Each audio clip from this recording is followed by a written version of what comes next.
we want to hear, we talked about the really unique opportunity in North Carolina to partner with the ongoing initiatives in the state, and have really hoped to really recognize and partner with a lot of the efforts that are already here on the ground, and see how we can help kind of leverage each other's efforts and support the progress that we're making. And we really feel like have developed a good relationship with the Super CIP initiative that Dr. Stevens touched on, and Butch Grove is here, who's leading that initiative, is going to help explain a little bit more about what that's about. And so Butch, if you want to come on up, that'd be great.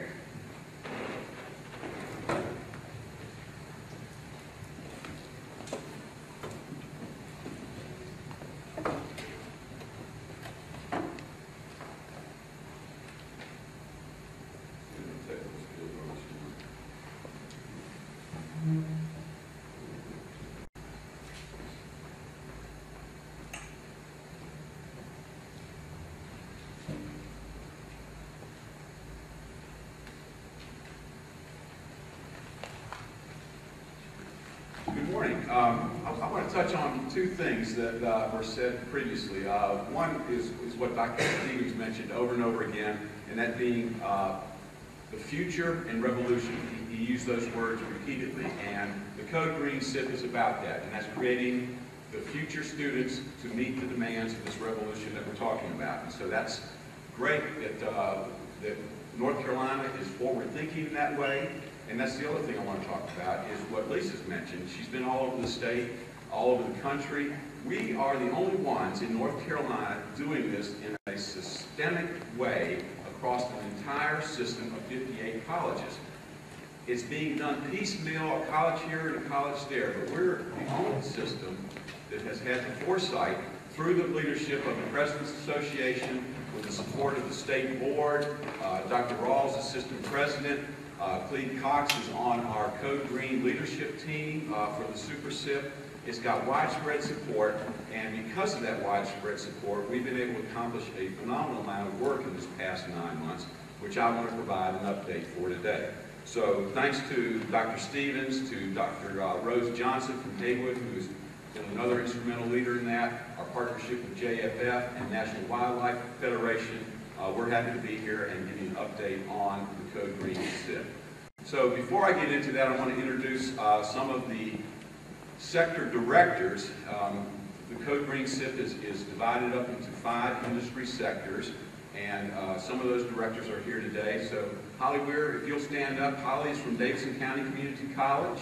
She is leading the environment sector. Rob Holston and Kelly Kingery from Wilson Community College. They're leading the building and green construction sector. Rich Krieger is here. Rich is with Wake Tech Community College, the college I'm from, and he, along with Chris English from Blue Ridge Community College, are leading the transportation sector. Andy McMahon's not here. Is he? Where? Andy, stand up. You snuck in on me. Andy's with Central Carolina Community College. They're doing the energy sector, and who am I leaving out? Rosemary Seymour from Central Piedmont Community College is leading our engineering technology and advanced manufacturing sector. So those are the individuals who are leading the efforts. But they're not doing it alone. They're doing it with over 200 faculty representatives from across the state, and I know many of you in here are part of, and I'm asking you to raise your hand, are part of the leadership, are part of the team. So thanks to you, all that work that's being done is changing the paradigm in North Carolina and how we're addressing education for the future, not only in terms of energy and environment and building, but just general education even is being affected. So we're changing how education is delivered. So I've mentioned the 5 sectors here, working collaboratively to address this on a 2-year project. The 2-year project, we're roughly 9 months into that first year. You probably can't see all that, but most of the first year is dedicated to curriculum development. And then, well, for the second year, we're going to spend time doing professional development to train our faculty, who in turn will train our students on some of these new technologies that we're trying to learn more about. This is the last time I'm going to quote Andy, but this is a conversation. This came out of a conversation that he and I had one day, and this is just one definition of how we know the Code Green Super CIP will be successful, and that's if in 5 to 10 years from now we're not redeveloping or developing curriculum for titles that currently exist and the titles that are being revised and looked at by the CIP. What I mean by that is if we can build a flexible framework, we're calling them umbrellas, you can call them multidisciplinary, but a flexible framework so that we don't have to go out and reinvent program after program after program. Dr. Stevens talked about the rapid change. We can't build a new program every time a blip comes across in terms of technology to try to address that. What we need to do is to create curricula that can adapt to what the current technology is and not have to reinvent the wheel every single time. A lot of what we've done in the history of North Carolina is focus on how a program at Pamlico is different from a program at Wilson and create different programs. What the Code Green CIP is about is looking at how programs are similar, what they have in common, and how we can capitalize on what each other is doing to create the students and the workers for these new jobs that we're talking about. Okay? So, what I want to do is just give you some brief examples of kind of the work that the Code Green Super CIP is doing and look at a few of the sectors.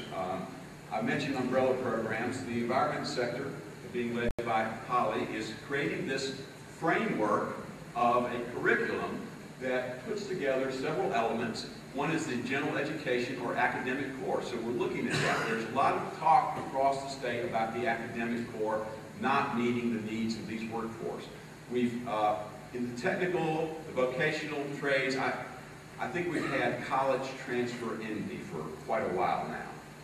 You know what I mean when I say college transfer envy? We since 1997 in re-engineering, and we've moved to the semester system, and college transfer has, in many cases, overshadowed our technical and vocational programs. We in the technical areas have tried to adapt, come up with collaborative agreements with ECUs and UNC Charlottes and places like that so that our students can transfer. And that's great. For any student who wants to get a 2-year degree from a community college and go on to a 4-year degree, I think that's wonderful. But that's not what we were designed to do originally. We were designed to put people in the workplace, and I think part of this CIP is getting that pendulum to swing back from being college transfer light to being,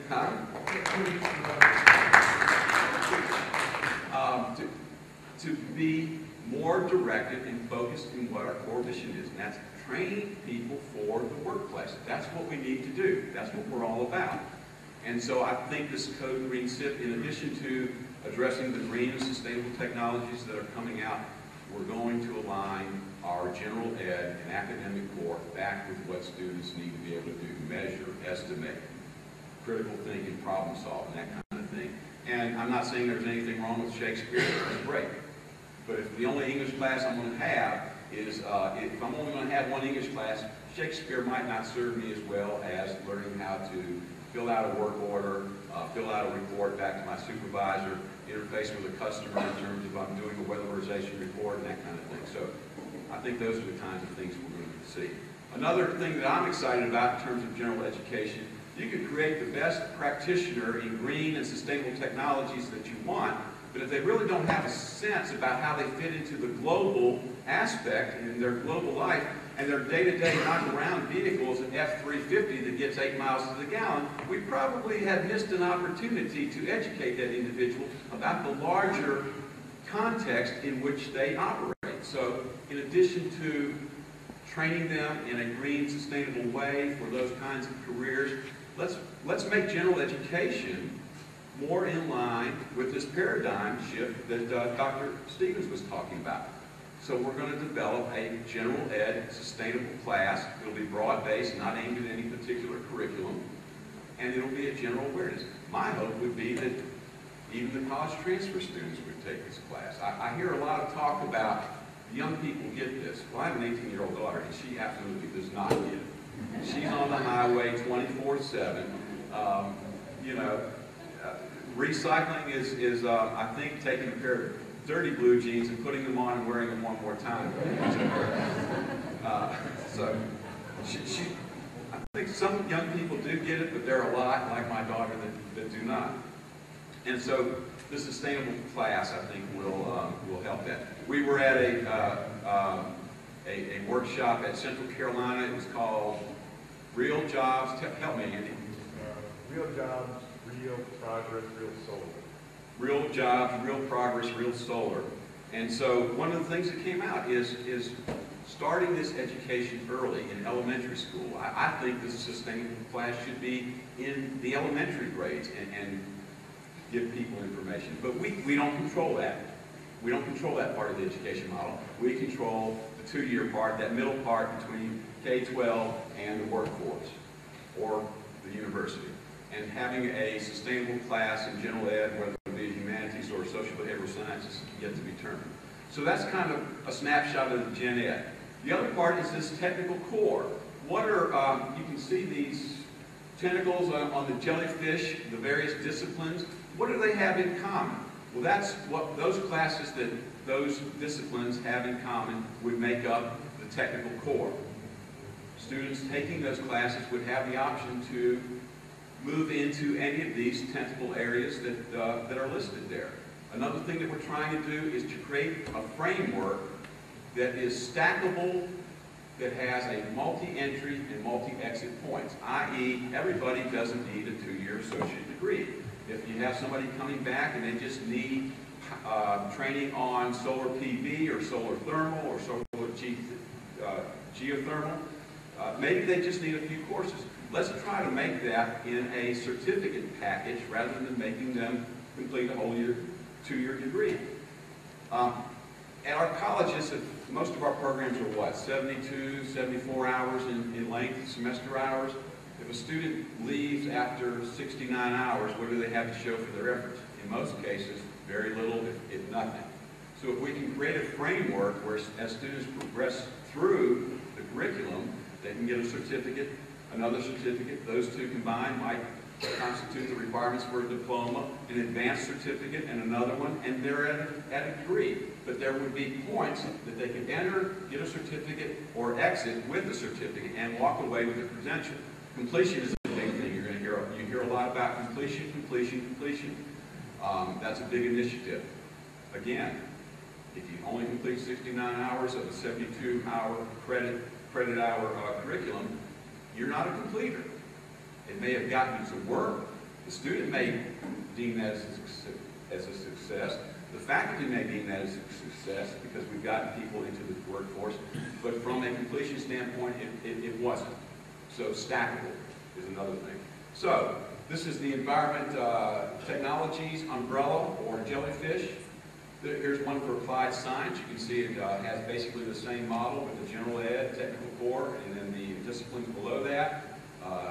Agriculture studies, natural resources and management, and another one that Holly and them have just come up with. So this is a 6th jellyfish. I don't know whether she's got it in the same kind of model, but it's one on biotechnology, and they're adding environmental technology as a tentacle there. So that's a total of 6 umbrella programs that will provide the framework of 26 previously standalone, siloed, operating independent programs.